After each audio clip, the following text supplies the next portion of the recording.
en esta idea que hoy presentamos de ampliar lo que consideramos que es y no es conocimiento.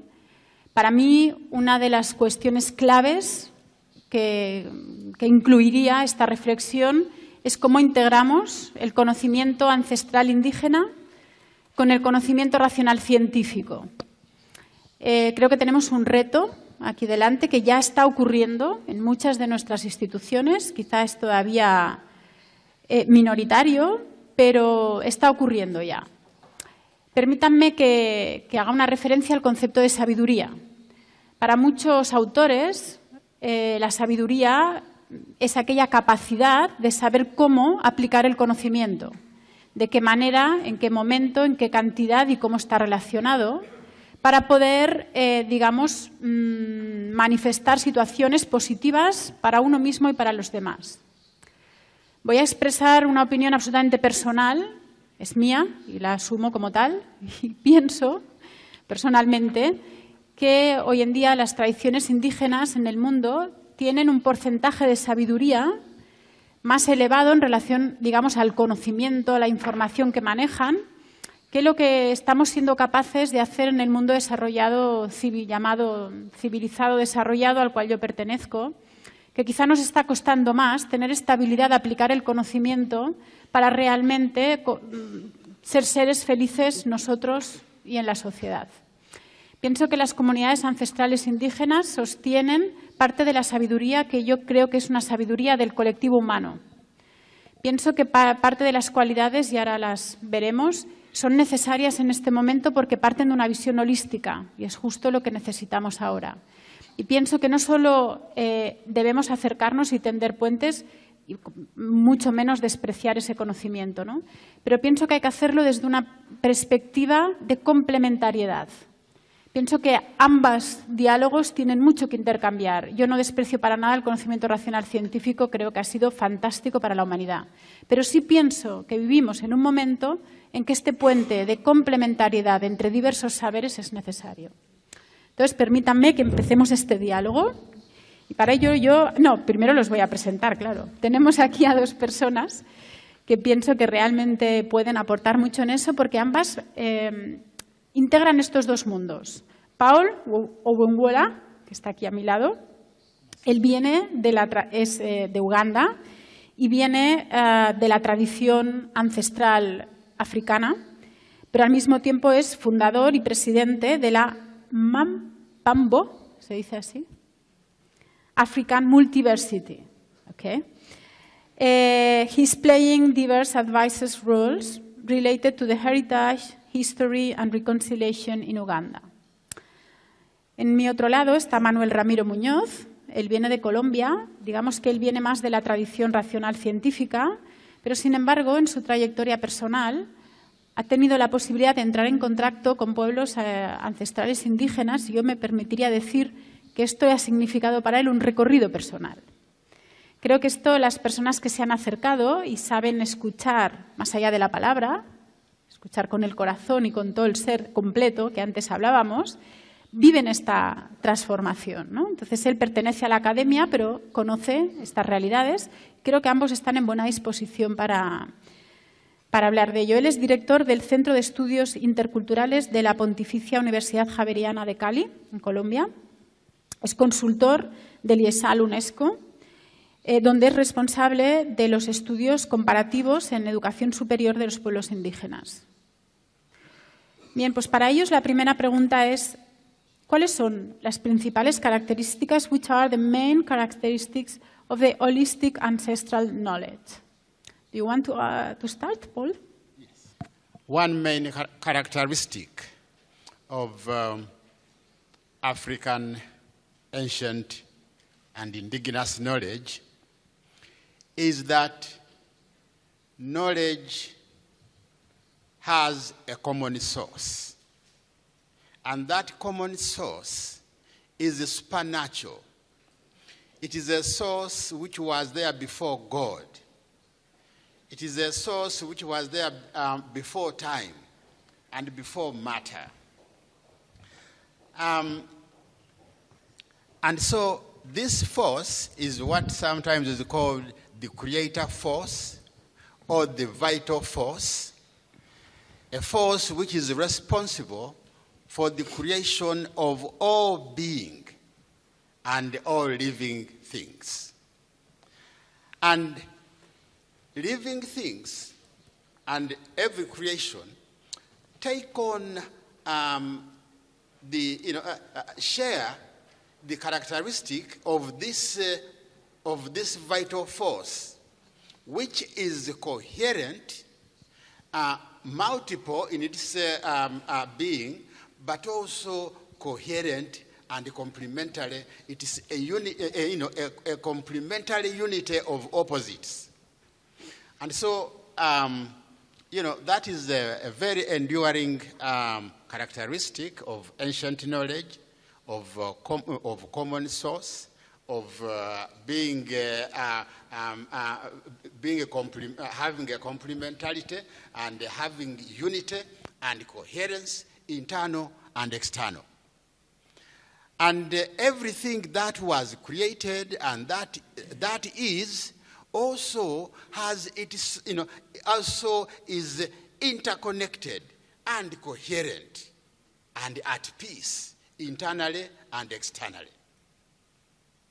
3, that this knowledge and awareness, greater awareness, is distributed in the creations and living things, in the rocks, in the plant world, in the animal world, and in human beings. So if you want knowledge, you need to be surrounded by all these things, because that's where knowledge is, and you learn from them. And in our case, to ensure that we don't lose any knowledge, we believe very deeply that everything that is living and that is our brother. The rock is our senior brother and sister. The plant world is also our senior brother and sister. And the animals is our senior brother and sister. And to demonstrate that, each one of us has a totem, just to emphasize our unity with the rest of being and nature. What about you, Manuel? Okay. What would you say are the main characteristics of ancient knowledge in your part of the world? Me llama mucho la atención que, un saludo y muchas gracias, Uni, por esta invitación, pero me llama mucho la atención que las características que ha nombrado Paul del conocimiento ancestral indígena africano no son tan distintas del conocimiento ancestral indígena de los pueblos de Sur y Centroamérica. No digo Latinoamérica porque Latinoamérica es una dimensión de identidad, existe también una Indoamérica y una Afroamérica, entonces hablemos de esos pueblos de Centro y Suramérica ancestrales, tanto afrodescendientes como indígenas. Me llama la atención que las características son muy parecidas. De ahí yo diría que si bien existen comunidades locales, los conocimientos no son locales. Yo creo que los conocimientos son ancestrales y también tienen un nivel de validez y, ¿verdad?, ahora lo veremos, universal. Muchas veces la manera como invisibilizamos y negamos estos pueblos y estos conocimientos nos hacen decir que son conocimientos locales, para lo local, desde lo local, y lo que tenemos ahí es realmente una fuente de conocimiento distinto, pero con mucha sabiduría. Yo complementaría, Paul, que los criterios de verdad y validez son totalmente distintos a los criterios de verdad y validez, como se decía ahora, que tenemos en el mundo científico. Y lo quisiera expresar con un aforismo propio de uno de los pueblos allá, el pueblo Nasa, que dice que la palabra sin la acción es vacía, la acción sin la palabra es ciega, y la palabra y la acción fuera del espíritu de la comunidad es muerte. Toda palabra, para que no sea vacía, tiene que estar respaldada por la acción. en una relación desde nuestro lenguaje, diríamos, de teoría y práctica. Pero la acción, para no caer en el activismo, necesita de la palabra para no ser ciega. La palabra necesita de la acción para no ser vacía, pero la acción necesita de la palabra para no ser ciega. Y ahí hay un altísimo valor al conocimiento que se construye a través de la palabra, ya sea oral e incluso escrita. Pero el criterio último para la palabra y la acción, termina el aforismo diciendo, la palabra y la acción fuera del espíritu de la comunidad es muerte. El criterio de verdad y validez está en la praxis, y esa praxis comunitaria. Aquello que hace que sea válido o relevante algo, ya sea una palabra o una acción o las dos juntas, es qué tanto construye en comunidad. Y como decía Paul, la comunidad no solamente es de los seres humanos. Todos los pueblos, por ejemplo, los Incal Agua, que están al sur de Colombia, o los Nasa, que están más hacia el centro. Cuando se nombran, Nasa no es el ser humano, Nasa es el ser humano, Nasa es la piedra, Nasa es el río. Es decir, ese mismo concepto es para todos, como decía Paul, en una comunidad con las cosas, con la naturaleza, etcétera. Y seguramente de un mismo nivel jerárquico, no como nosotros que consideramos que el ser humano es el punto fundamental de la pirámide donde estamos. No, hay realmente una visión comunitaria. Entonces el criterio de verdad y validez está ahí en la comunidad. El método, por decir en nuestro lenguaje, el método no es lineal, por supuesto. Tampoco diría que es circular, porque el círculo es cerrado. Y todo círculo cerrado tiende al dogmatismo. Entonces es más bien en forma de espiral, que va de adentro hacia afuera y de abajo hacia arriba. Y va creciendo constantemente, y a veces se repiten los mismos temas, se discuten las mismas cosas, pero en un nivel de profundidad o de comprensión mayor. Y bien, como dice Paul, normalmente los conocimientos de estos pueblos son de la vida, para la vida, por la vida, llamémoslo así. La vida yo creo que es el valor fundamental, por encima incluso de la misma justicia, de la libertad y de otros valores. Si se pudiera generar una jerarquía de valores, la vida es el máximo valor que incluso articula y integra todo. Por ejemplo, en esta discusión de los grupos indígenas con el gobierno colombiano y el ejército, o con las guerrillas, ellos dicen, uno no puede usar a nombre de la justicia el quitarle la vida a otro, para las guerrillas, que usan las armas en función de la justicia. No, la vida está por encima, por lo tanto nadie tiene permiso en nombre de la justicia de hacer la guerra y quitarle la vida a otro, o secuestrarlo y quitarle la libertad. Pero tampoco a quien va a defender la libertad tiene derecho a quitar la vida. O sea, la vida como el centro y máximo valor que articula el conocimiento, la acción, y que es la que verdaderamente hace la construcción de la comunidad. Yo diría esas son como las características, y quisiera enfatizar en aquello de lo lineal, lo circular o la espiral. Yo creo que ahí hay un punto interesante, porque la espiral necesita tiempo, reposo. Lo circular posiblemente funciona más rápido que la espiral, y lo lineal es en otros tiempos muchísimo más rápidos. Muchas gracias. Vamos a plantear una segunda cuestión para ir avanzando en el diálogo, y vamos a tocar ya el centro de la cosa, ¿vale? ¿Qué es conocimiento? Yo voy a hacer tres en una. ¿Qué es conocimiento? Quiero que contesten los dos. Quiero que te contesten también quién determina lo que es el conocimiento. Es provocativo. Y la tercera es por qué hemos de ampliar el conocimiento, la percepción o el concepto que tenemos de conocimiento en el mundo occidental desarrollado. You want to start? Let's go ahead. Yes. Okay. What is knowledge?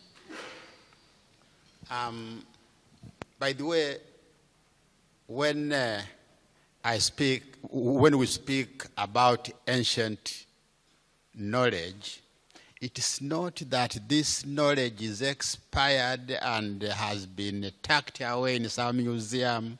For us, this is living knowledge.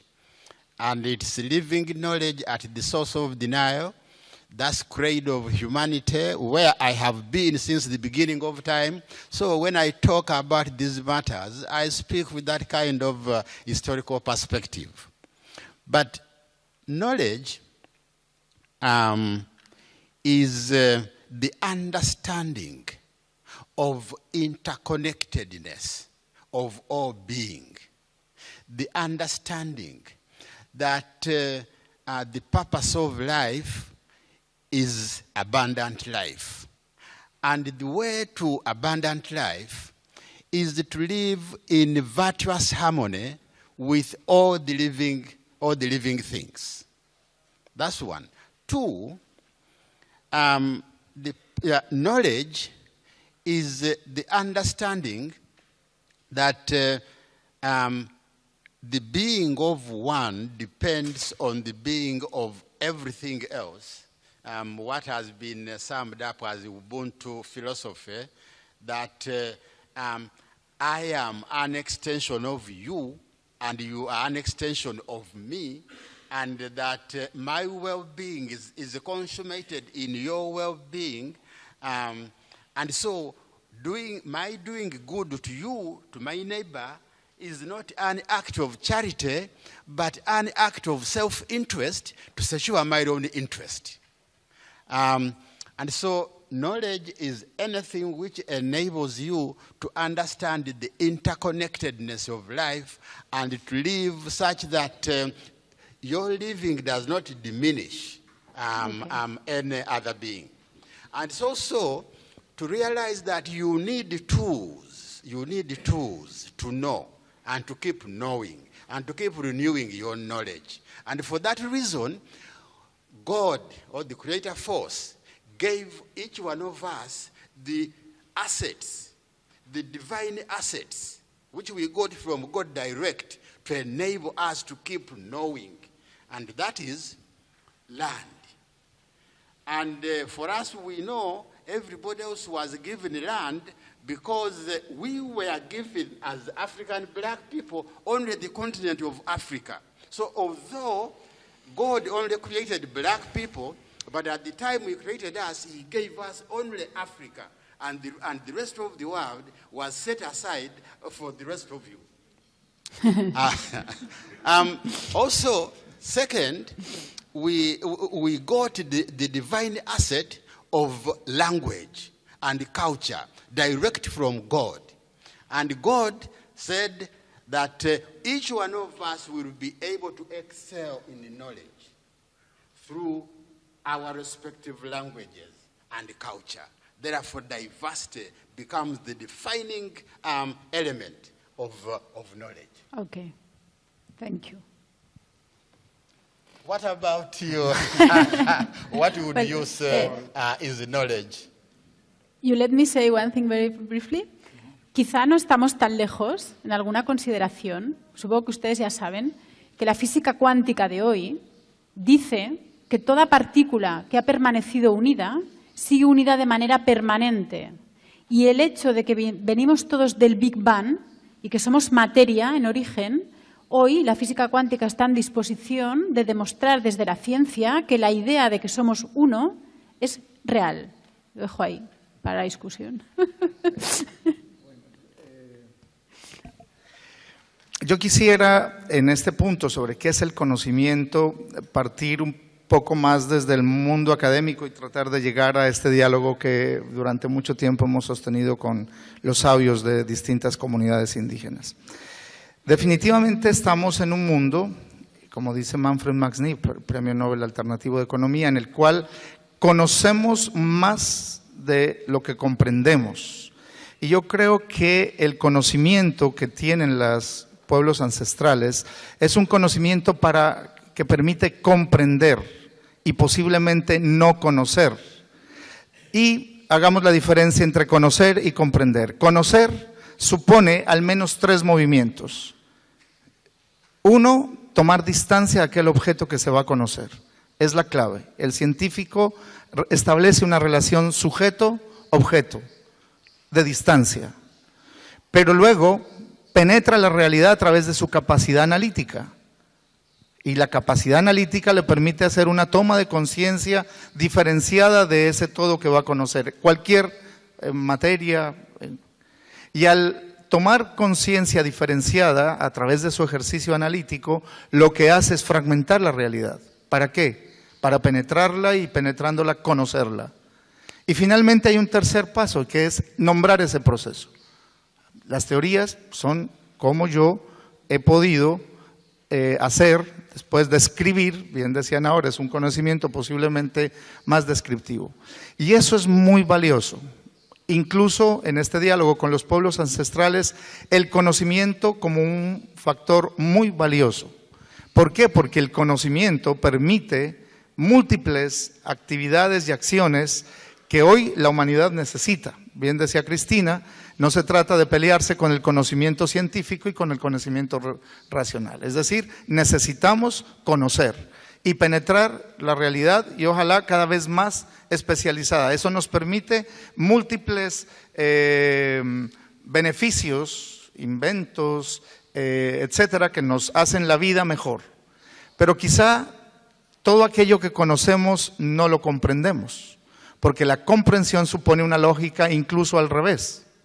En vez de la relación sujeto-objeto de distancia, los pueblos ancestrales no hacen esa relación sujeto-objeto. Es de fusión con aquello que se va a conocer. No hay distancia. Usted vivencia aquello que quiere comprender.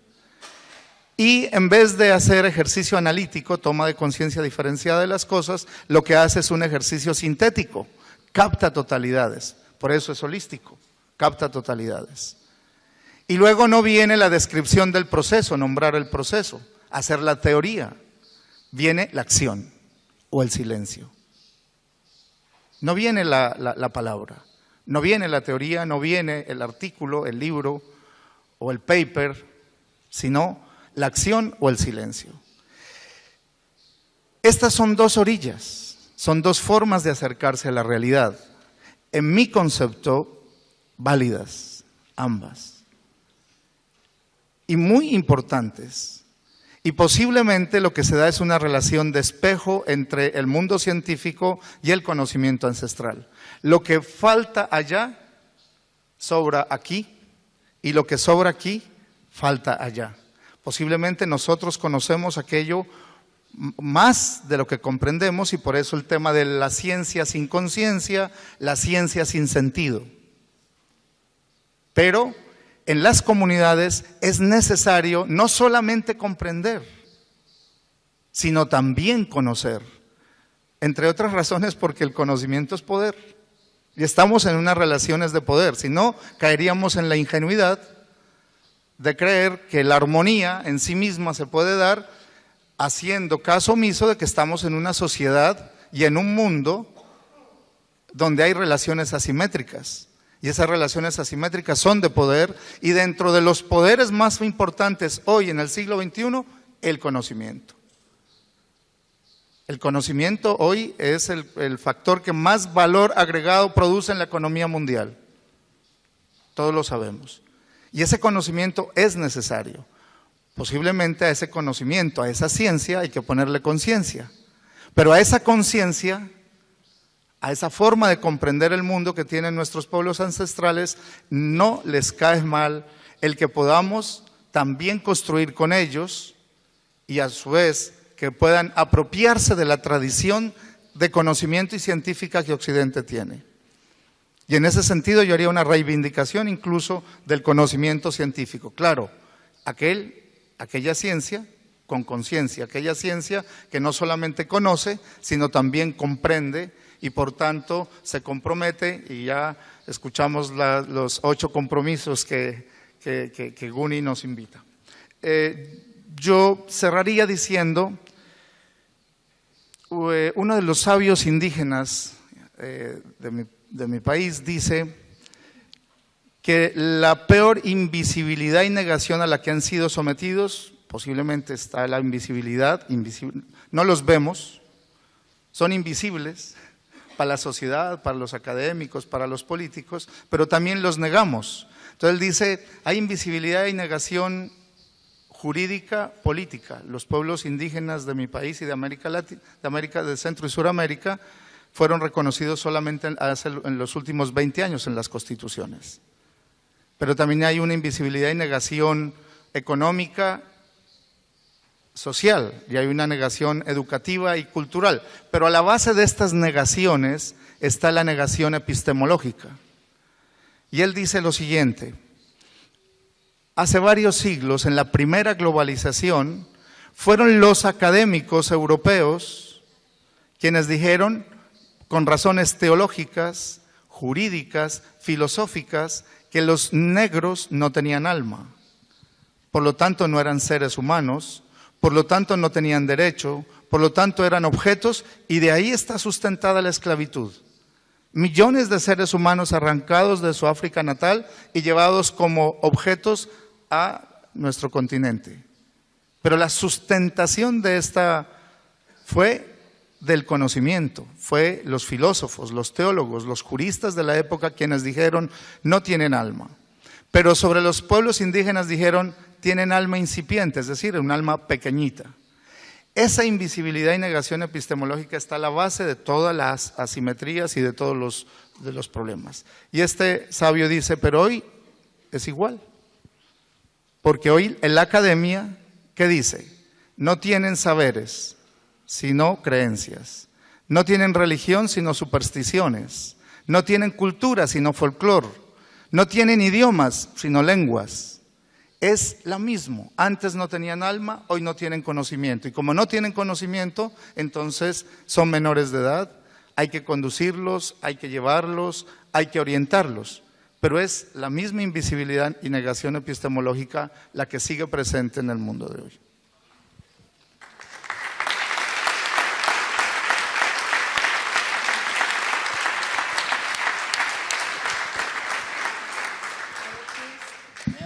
May I add something little? One is when we, that the appearance that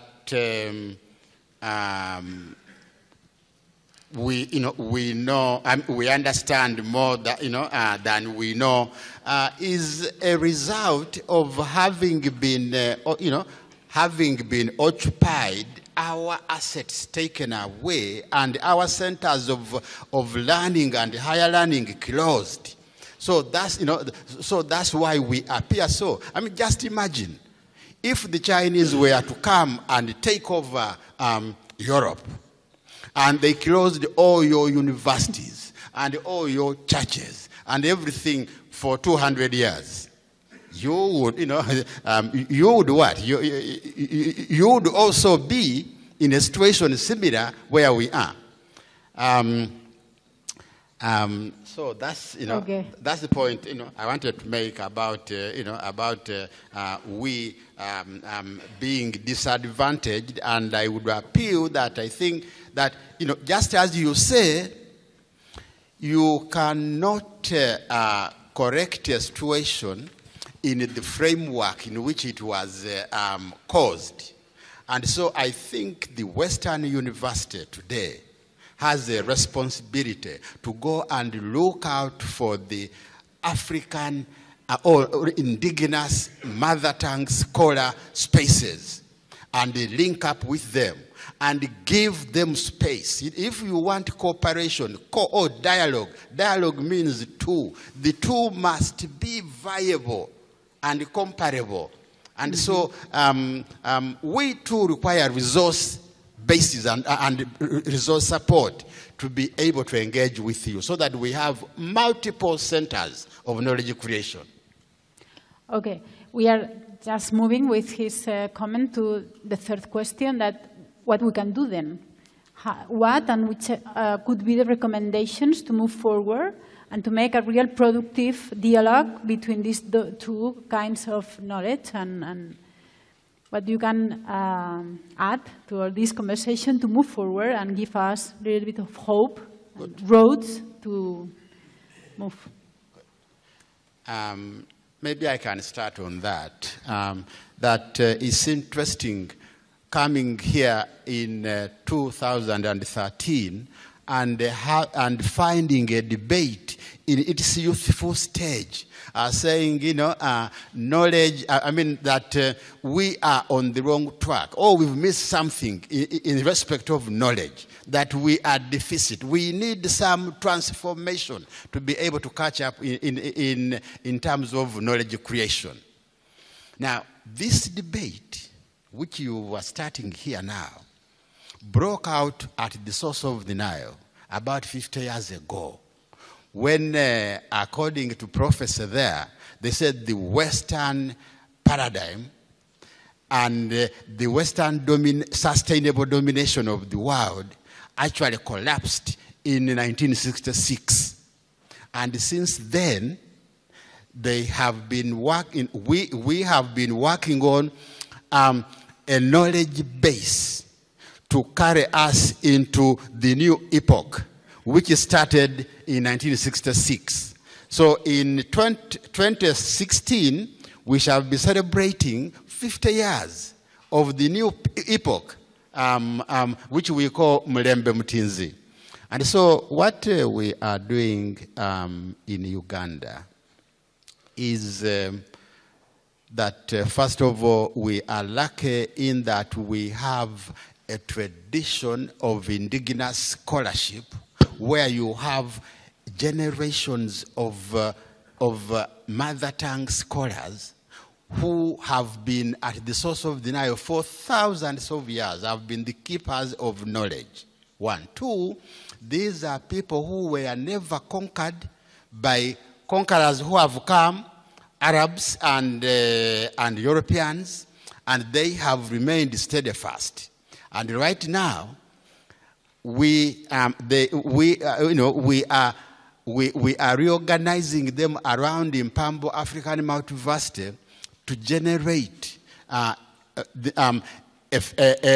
knowledge base, basic texts, philosophy of life in consonance with the new epoch. And so we have many weaknesses, we have many strengths. There is a lot we can learn with and from you. And I think this is a space which is worthy of engaging into some dialogue to see how such space can be supported. One. Two, to identify a variety of spaces like that one, to see also how such spaces can also come together and exchange, learn from one another, strengthen one another. So in the long run, we shall be the better off if these alternative centers of knowledge are as endowed and also as engaged in the deep questions of finding a solution to the knowledge crisis today, as you are. I think the greatest crisis we face in terms of finding a crisis to the knowledge crisis is that the resources of the world are in institutions which are part of the problem and which cannot be the part of, therefore, finding a solution. So that is, I think, a crisis, and we need to find a way of identify margins in these institutions and to see how they can link up with other spaces, and how the transformative forces and energies in the Western university can also reorganize themselves and see how to move things forward.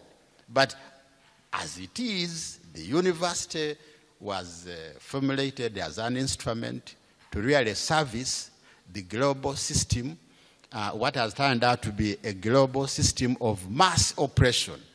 So we need also to look into that, and see how you can really extricate yourselves here and link up with transformative forces globally. Bueno, rápidamente, yo concibo que son dos orillas distintas, dos lógicas distintas, entonces recomendaciones para una orilla y recomendaciones para la otra. Lo primero, creo que nosotros en el mundo de la universidad nos preparamos más para poder entrar en diálogo con otras culturas, otros saberes, si al menos hacemos dos movimientos. El primero, ser verdaderas universidades. Recuerde, el concepto de universidad es de universitas, unus vertus en latín, aquello que es la unidad, digámosla, en la diversidad. La verdadera razón de la universidad es la pluralidad, no solamente conocimientos monoculturales, sino conocimientos, el saber, la posibilidad de ser el espacio de encuentro, del diálogo de saberes, es decir, que recuperemos ese espacio de ser no universidades convencionales, monoculturales, sino verdaderas universitas. Esa institución creada en el siglo XII, que es para el encuentro de todos, de las perspectivas, de otros saberes, de otros intereses. En la medida en que seamos verdaderas universidades, podemos ser ese espacio de diálogo y de encuentro. Y lo segundo, ser verdaderos científicos. Es decir, ya lo decía Cristina, en ciencias básicas, cuando uno lee a Ilya Prigogine y sus teorías sobre la incertidumbre, y está en el estado del arte de hoy, de la física cuántica, de la química, estamos más cerca de la orilla para tender el puente con estos nuevos saberes.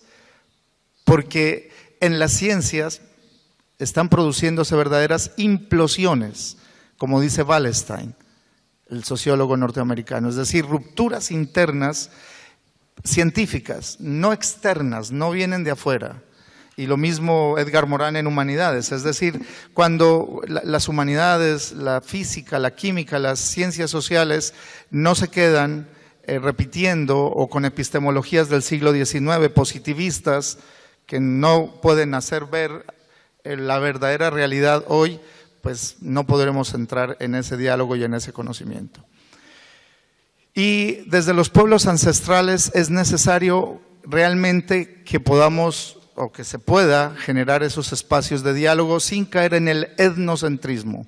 El gran peligro de las comunidades ancestrales es la endogamia, y la endogamia realmente mata, y la posibilidad del diálogo con otros, la posibilidad de enriquecerse con otros es muy positivo, pero también la recuperación de sus saberes, de sus tradiciones, porque en la recuperación está la posibilidad de una palabra mayor de las comunidades. Cierro con una anécdota. Algún día subimos un grupo de profesores de las universidades de mi ciudad a un diálogo con las comunidades, y después de unas 6 horas de diálogo, varios de mis colegas decían, bueno, como dijo Marx, como dijo Kant, como dijo tal, y se citaban los... Entonces uno de los sabios de la comunidad les dijo, ustedes nos invitaron a un diálogo de saberes y un diálogo es entre dos. Por favor, la próxima vez o nos traen a ese señor Kant, a ese señor Marx, a ese señor, o vienen con su palabra y su pensamiento. No sean mandaderos de otros. Y yo creo que esa invitación de este sabio es, la universidad es para pensar. La universidad tiene como centro el conocimiento. No podemos rehuir de él, no podemos renegar de él. Y creo que hay universidad si hay pensamiento, si se crea conocimiento, si se difunde conocimiento o si se aplica conocimiento. Es decir, si se hace docencia, investigación y proyección social desde el conocimiento. Muchas gracias. Una última palabra que él comenta y cerramos. Thank you very much. When my sister Shirley was here, she started by saying, we are all Africans. True, we are all Africans because we come from the source of denial. And I can assure you the people there have know that everybody in the world comes from there. And they have stone monuments in recognition of other colors of the peoples of the world. And so you are all awaited at the source of the Nile. And they also say that we are facing a crisis today because when you left the Nile, the source of the Nile, or since you left, you have forgotten the good manners which you were taught. You have forgotten the laws and the rules and the regulations. Everything that you were taught, you've forgotten, and with good reason, because it's a long time, it's a long distance. So it is now time for you, all of us, to go back where we started, so that we get new instructions and a new message, and then we can go back where we came from. Okay, thank you.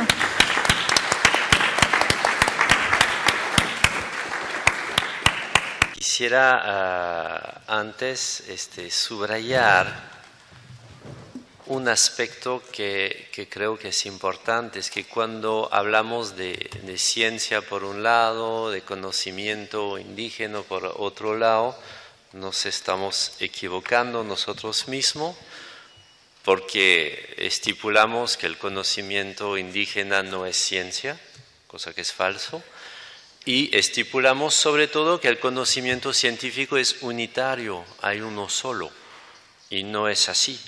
En este mismo momento hay una enorme pelea política entre dos tipos de ciencias que se están enfrentando epistemológicamente en forma muy fuerte. La economía neoclásica de Milton Friedman y von Hayek se está enfrentando a la economía ecológica de Georgescu Rögen. Y pueden ver en nuestras universidades quién está ganando. Las universidades no son universitas, ahora hablan todos en inglés, sobre todo las business schools, ¿no? Enseñan solamente Milton Friedman, ¿no? Y imparten solamente el conocimiento informativo, porque es el único conocimiento objetivable que puedo transmitir, que puedo vender, que puedo pasar de un docente a otro y cambiar de docente, pero el conocimiento impartido sigue siendo el mismo. Mientras que el conocimiento transformativo depende del sujeto, porque es la persona que se metamorfosea a sí misma, y esto no lo puedo hacer sin la persona, ¿no?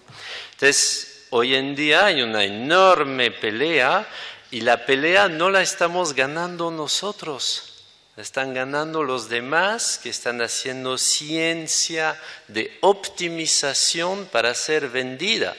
Porque la ciencia es cara y lo mejor es sacar brevetes para financiar la ciencia.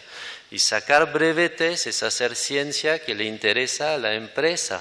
Y la empresa confisca el saber para poder desarrollarse, etcétera, etcétera.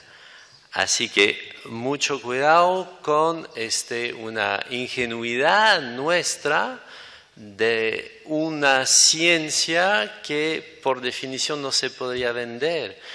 Y ahí está la astucia que debemos tener en crear el tipo de conocimiento socialmente responsable, pero científicamente eficiente que necesitamos hoy. Y, por ejemplo, la economía ecológica es tan eficiente, incluso muchísimo más eficiente, que la economía neoliberal. La agricultura ecológica es muchísimo más eficiente, sobre todo en los países tropicales, los países del sur, que la agricultura química de los transgénicos, ¿no? Etcétera, etcétera. Entonces debemos llevar este combate a la universidad, y esto pasa por la creatividad. Y para ser creativo no hay que hacer nada, como dice el Tao. La creatividad es un fenómeno espontáneo, pero lo único que hay que hacer es cuidar un espacio de confianza, dar a la persona o al grupo un espacio de confianza y la creatividad se da naturalmente. Y para eso nosotros, los académicos, debemos aceptar cometer errores. Y hay un cuento que lo dice en forma muchísimo más sabia que yo.